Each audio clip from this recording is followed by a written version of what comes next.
Welcome back to the Healthy Living Podcast, where we figure out this whole aging thing together, one mistake at a time. I'm Sarah Martinez. And I'm Frank Peterson. Before we dive in, Sarah, why don't you tell us what you did this morning? You mean stand in my kitchen at 7 a.m., staring at a banana while my coffee maker gurgled, then just grab the coffee and ran? There it is. Ladies and gentlemen, our breakfast expert, everyone. Hey, at least I thought about the banana. That's progress from last Tuesday when I literally forgot food was a thing until my stomach started making sounds during my Zoom call with Emma. Your daughter probably thinks you've lost it completely. She does. She sent me one of those meal delivery services as an early birthday gift. The passive-aggressive millennial way of saying, "Mom, you're a disaster." Dolores did the same thing, except she just started leaving protein bars in my car like I'm some kind of feral animal who needs to be fed. Which brings us to today's topic, and yes, I see the irony. We're talking about why skipping breakfast is sabotaging your health after 50, and what you should actually do instead. Because apparently, we all need this intervention. So let's start with the obvious question. Why do we keep doing this to ourselves? I mean, when we were younger, we could survive on fumes and spite. Oh, tell me about it, Frank. Back then, we thought pulling all-nighters made us invincible. Now, just staying up past midnight feels like a life-or-death decision. Exactly.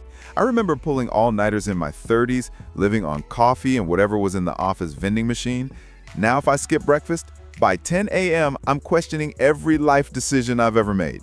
It's because our metabolism has officially entered what I like to call the revenge era. I researched this after my doctor gave me that look during my last physical. You know the one. The "you're not 25 anymore" look? That's the one. So here's what's happening. After 50, our muscle mass starts declining faster, our insulin sensitivity changes, and our hormones are basically having a midlife crisis of their own. Great. So we're falling apart. Got it. Not falling apart, just requiring more maintenance. Like my car.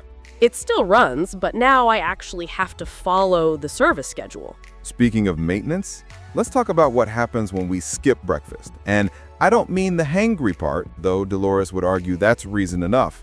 Right. First major issue, blood sugar chaos.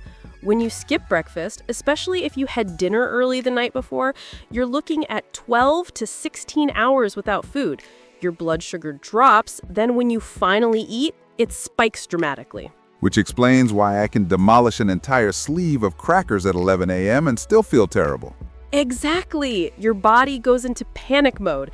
It thinks there's a famine, so it holds on to every calorie and craves the quickest energy it can find, usually sugar or refined carbs. I have a theory about this. I think our generation is particularly bad at breakfast because we grew up when diet culture meant skipping meals was somehow virtuous. Remember those commercials? A grapefruit and black coffee. That's breakfast. Oh God, yes. My mom used to drink Slim Fast for breakfast and call it healthy. No wonder we're all confused. Plus, and here's where I'm going to sound old, but breakfast used to be bigger productions. My grandmother made actual breakfast every morning. Eggs, toast, sometimes oatmeal. Now, we grab a granola bar and call it a day. Although, to be fair, your grandmother didn't have 3 meetings before 9 a.m. and a commute that required leaving the house looking like a functioning adult. True, but here's what I learned the hard way. Those granola bars, pure sugar bombs. I was basically starting every day with what amounts to a candy bar. Remember when we thought those breakfast pastries were healthy because they had whole grain on the package? Marketing is evil. But let's get practical here because I know our listeners are sitting there going, okay, wise guys, what should we actually eat? Right. So I've been experimenting, and by experimenting, I mean failing spectacularly, and then researching why.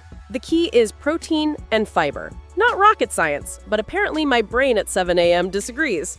How much protein are we talking about?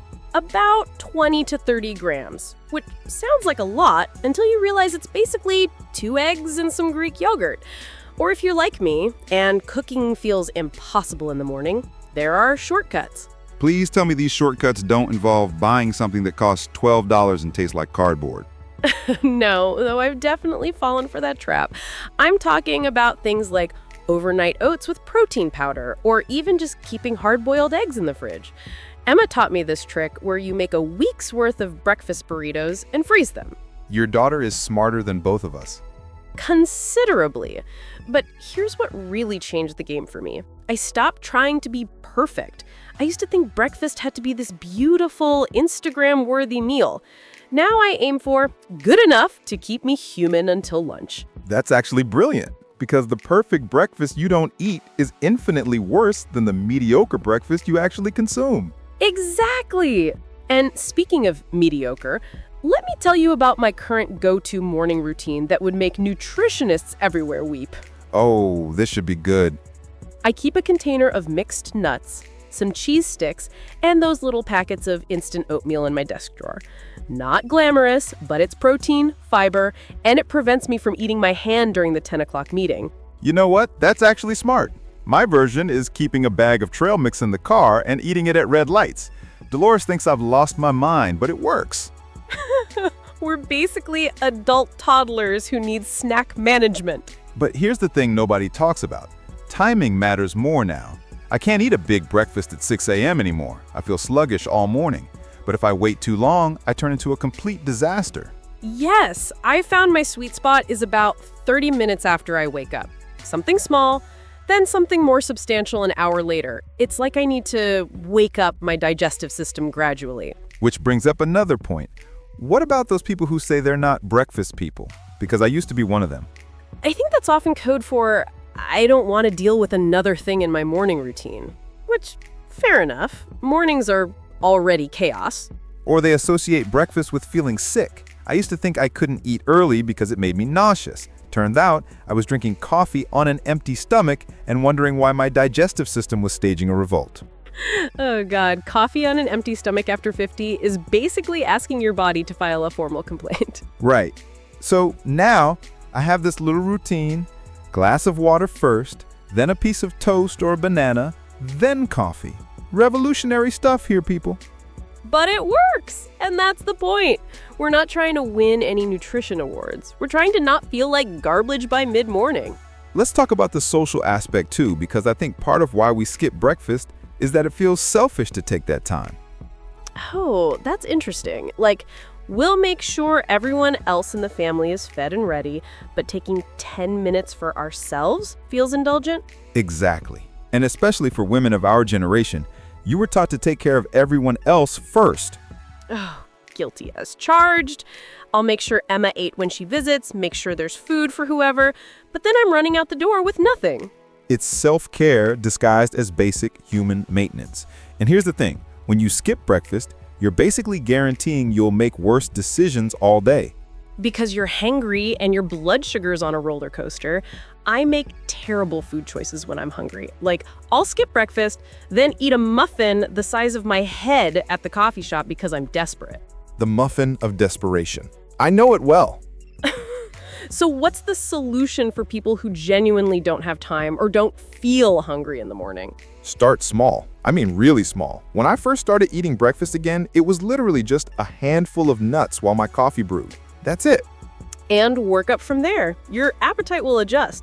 It took me about 2 weeks to start actually feeling hungry in the morning instead of just caffeinated. And also, prep is everything. I know that sounds obvious, but I mean really prep, not just buying the ingredients and hoping future Frank will figure it out. Future Sarah is notoriously unreliable. Right? So now I do things like make a big batch of something on Sunday, scrambled eggs with vegetables, or even just cutting up fruit and putting it in containers. Anything that removes decision-making from my morning brain. Because morning brain is not equipped for complex decision-making. Morning brain can handle grab the thing from the fridge and eat it. Exactly. And here's something else I learned. It doesn't have to be traditional breakfast food. Some days I eat leftover soup or a sandwich. Food is food. Yes, I think we get trapped by breakfast rules. Like, who decided eggs are morning food, but soup isn't? If it has protein and makes you feel good, eat it. Although I did draw the line when Dolores found me eating pizza for breakfast. Apparently that was concerning behavior. Was it cold pizza from the night before? Because that's definitely concerning. It was reheated. I have some standards. So let's bring this back to where we started. We're both people who know better, yet we still struggle with this basic human need to eat food in the morning. What's the takeaway here? I think it's that knowledge isn't enough. You need systems. And those systems need to be so simple that even your worst morning self can execute them. And you need to forgive yourself for not being perfect. Some days you're gonna skip breakfast. Some days you're gonna eat that banana while running to your car. The goal is making it the exception, not the rule. Plus, remember that we're modeling behavior. Whether it's for our kids, our partners, or just for ourselves, taking care of your basic needs isn't selfish, it's responsible. And if all else fails, keep emergency food everywhere. Car, desk, purse. Think of it as insurance against your own poor planning. That's probably the most practical advice we've given in weeks. Speaking of practical, if you enjoyed today's episode, please hit that like button and subscribe. It helps other people find us, and honestly, we need all the validation we can get. And next time, we're tackling something that's been driving me crazy. Why 90% of wrinkle creams don't work and what does. Spoiler alert, it's not what you think. Fair warning, this episode might hurt some feelings, including our own. Until then, eat some breakfast. Future you will thank you. And if you have any breakfast wins or disasters, send them our way. We love hearing that we're not the only ones figuring this out as we go. Take care of yourselves, everyone. We'll talk to you next time.